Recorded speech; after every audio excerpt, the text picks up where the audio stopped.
Assalamualaikum warahmatullahi wabarakatuh. Halo teman-teman semuanya, kami dari kelompok sosial akan menjelaskan tentang lingkungan sosial yang mempengaruhi produk IT. Sebelumnya, kami akan perkenalkan nama kita. Pertama ada Rifki Pangestu, kedua ada Muhammad Erlangga, ketiga ada RR Nursela, dan yang keempat ada Sabian Fadilirpina, saya sendiri. Nah, sekarang kita akan membahas tentang sudut pandang konsumen. Untuk sudut pandang konsumen, itu ada yang pertama, ada poin pertama itu lingkungan sosial. Lingkungan sosial itu pastinya terdiri dari banyak. Ada lingkungan keluarga, lingkungan pertemanan, lingkungan tetangga, kerja, bahkan masyarakat. Dan semakin tinggi tingkat kepercayaannya, maka semakin tinggi juga tingkat pembeliannya. Poin kedua, ada faktor lingkungan. Faktor lingkungan terdiri dari 7 subfaktor.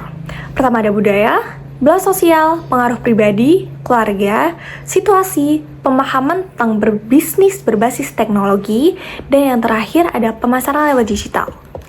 Selanjutnya, poin ketiga ada konsumen atau pembeli produk IT.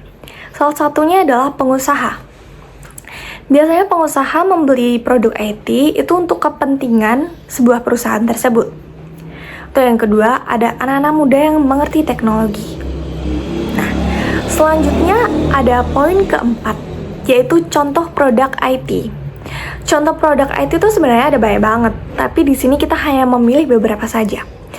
Salah satunya ada web development, startup, jasa desain grafis, penulis artikel atau jurnalis, konsultan branding, dan lain-lain.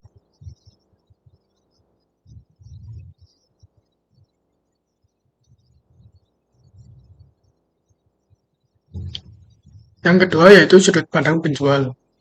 Sudut pandang penjual, yang pertama faktor yang mempengaruhi keberhasilan. Yang kedua pemahaman tentang kebutuhan konsumen membeli produk IT. Yang pertama faktor yang mempengaruhi keberhasilan, yaitu luasnya pangsa pasar.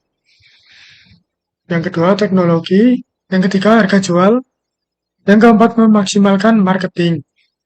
Yang kelima memiliki produk yang unik dan unggul. Yang ketiga, pemahaman tentang kebutuhan konsumen pembeli produk IT. Yang pertama, kelas sosial. Seperti konsumen akan memilih produk sesuai tingkat selera melihat dari kualitas produk yang lebih baik, desain, bahkan kesesuaian dengan keinginan pelanggan.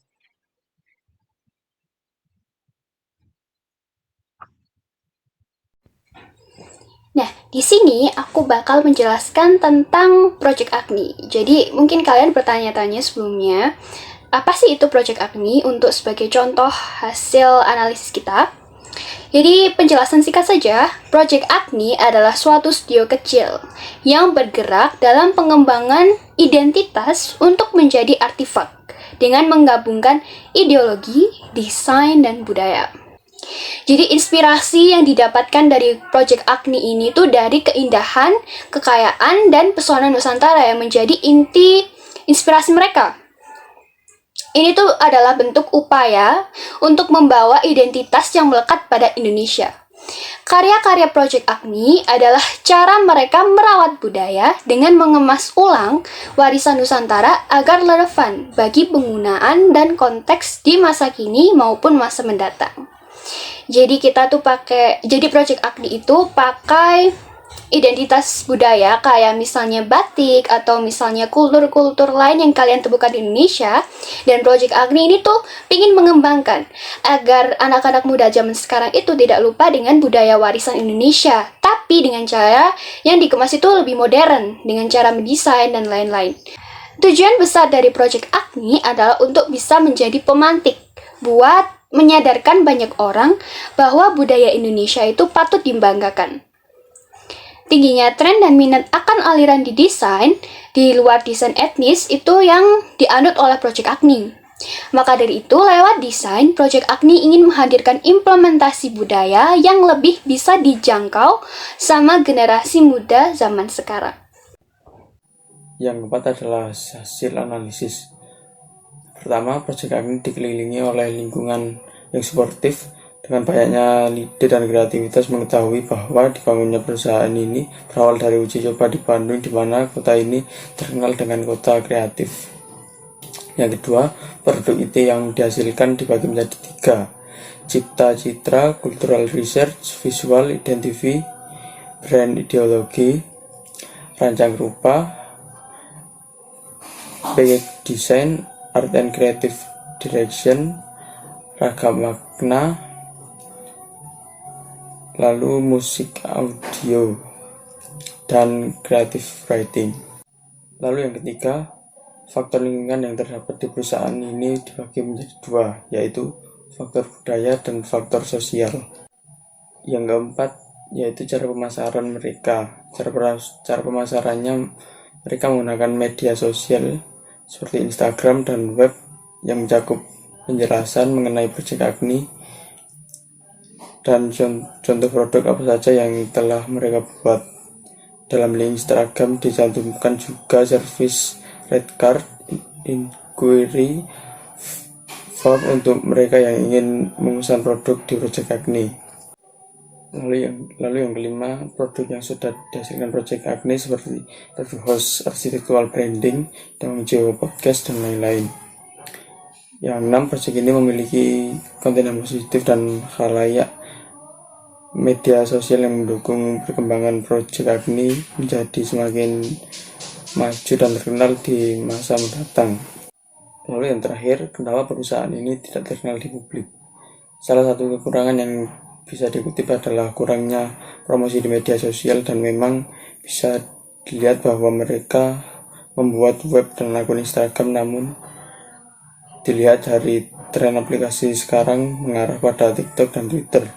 Mungkin pada Project Agni bisa membuat perusahaannya semakin dikenal khalayak melalui media sosial, dan mengingat sekarang adalah zaman yang sudah tidak asing lagi dengan teknologi. Nah, di slide yang terakhir ini kalian bisa melihat contoh-contoh produk yang sudah dihasilkan oleh Project Agni. Karena kita sudah menjelaskan tentang penjelasan Project Agni secara singkat, juga hasil analisis yang kita dapatkan. Sekarang kita akan menampilkan contoh produk yang sudah dihasilkan oleh Project Agni. Di slide sebelumnya, saya bilang bahwa Project Agni ini mengimplementasikan budaya Indonesia sebagai karya desain. Jadi kita bisa lihat dari slide pertama atau foto yang kita dapat di sini, bahwa Project Agni ini ingin menghadirkan unsur-unsur budaya di dalam desainnya. Bisa kita lihat di sini ada berbagai macam produk yang sudah dihasilkan oleh Project Agni, dan banyak dari itu tuh sudah kayak diapresiasi gitu lah, dan menurut saya ini sangat-sangat unik. Karena tidak banyak desainer yang bisa menghadirkan unsur budaya seperti ini. Di bawah ini ada brand Sakata. Lalu selanjutnya ada nasi marase. Dan berbagai macam produk lainnya yang bisa kalian lihat. Jadi semuanya kita sudah berada di akhir dari presentasi yang kelompok kami lakukan. Kami mohon maaf jika ada kesalahan kata, kesalahan perbuatan, kesalahan ucapan yang mungkin tidak mengenakan di kalian. Dan harapan kami setelah kalian menonton video ini dan melihat PPT yang telah kami buat bersama, kalian bisa lebih mengerti tentang dunia IT, atau kalian bisa menambah pengetahuan baru atau wawasan baru tentang dunia IT atau misalnya produk IT, apalagi khususnya untuk anak-anak DKV, biar bisa mengerti lingkungan sosial yang bisa mempengaruhi produk IT yang kita hasilkan. Sekian, terima kasih. Wassalamualaikum warahmatullahi wabarakatuh.